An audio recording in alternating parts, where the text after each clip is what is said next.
একটা নাস্তা রেসিপি দেখাবো, লোট্টা মাছের বড়া। লোট্টা মাছ আনছিলাম ওদিন, তো আমি আবার পেঁয়াজ দিয়ে মনে করছিলাম। মেয়ে বলতেছে বাজলে না ভালো লাগে এগুলো। আমি আচ্ছা ঠিক আছে, ধরে বানাই দেবো না।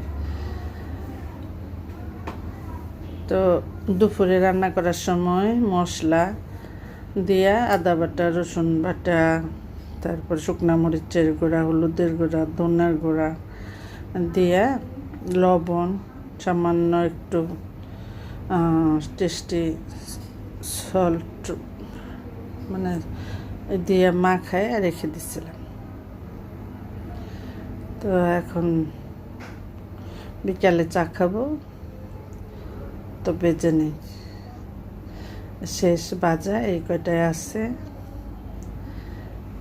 ভেজে ফেলছি। তখন মনে হয়েছে যে একটু তাহলে উঠাই,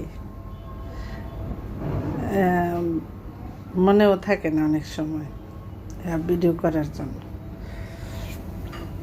তো বিকালের চা নাস্তার সাথে সব খেতে ভালো লাগে। আবার বাচ্চারা যখন না থাকে কাছে, তখন কোন নাস্তা বানাইতেও ভালো লাগে না।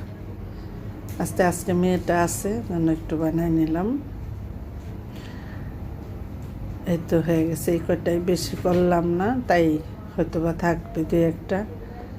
মানে মেয়ে অতটা খায় না, আর আমরা তো একটা দুটা করে খাবো মুড়ির সাথে, চা দিয়ে মুড়ি দিয়ে একটু খাবো। মেয়ে জানে আমাকে আবার কি দেখাচ্ছে। আর আমি আজকে দুধ চা বানিয়ে নিয়েছি। হাজির সাথে রং চা খায়, আমি ভাই আবার রং চা খেতে পারি না, কিন্তু খাওয়াটাই ঠিক রং চা। কিন্তু আমার কাছে ভালো লাগে না, আজকে বলছি দুজনের জন্য আজকে দুধ চা বানাই। তো আমি ওই বানাই এই পাতিলে দুধ দিয়ে ঢেলে আর একটু জাল দিয়ে নিই আর কি।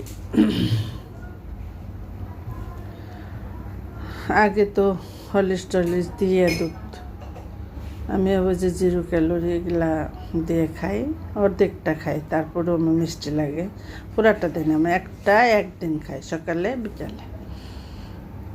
আর এই হাজি সাহেবের চিনি, সে রং চা খায়, আজকে দুধ চা দিব।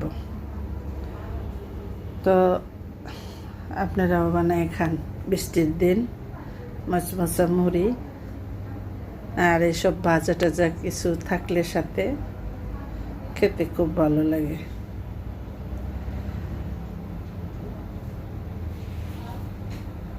আমার নাস্তা বানাইতে অনেক ভালো লাগে।